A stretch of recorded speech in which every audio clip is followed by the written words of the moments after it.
In today's video, I'm going to teach you Guide with Google and TradingView. By the end, you'll know how to find the official TradingView site using Google and switch the website language to what you prefer. This is handy when you're setting up charts for the first time or traveling and want the interface in another language. I'll guide you click by click and point out small details so everything feels straightforward. Open your web browser and go to Google. In the search bar, type TradingView and press Enter. Look for the official result at tradingview.com. Double-check the URL before you click so you avoid look-alike pages. It should be exactly tradingview.com. If an ad appears above the result, you can choose the organic link just below it. Click through to open the home page so we're starting from the correct place. When the page loads, you may see a small link that says, Skip to main content. It's an accessibility shortcut that jumps past headers and promos to the core of the page.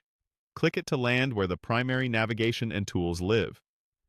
If you don't see the link on your device, that's fine. Some layouts hide it or only show it when tabbing. Simply continue on the home page and you'll be in the right spot for the next action. Next, find the language control. On many screens, it appears as the word English, sometimes near the top right, in the footer, or as a small globe icon. Click English to open the language menu. This won't change your account or data. It only switches the site's interface text.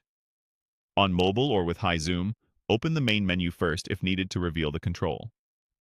From the list, click the language you want to change it to. The page should refresh, and navigation labels and prompts will switch to your selection. If it doesn't update immediately, give it a moment or refresh so the setting takes effect.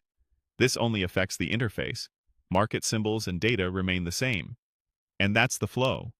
Search TradingView on Google, use Skip to main content, choose English, then pick your preferred language. You can repeat these clicks anytime to switch back. For best results, make sure your browser allows the site to save preferences, since language settings are often stored in cookies. If you clear your cache later, just repeat these quick clicks to restore your preferred language in seconds.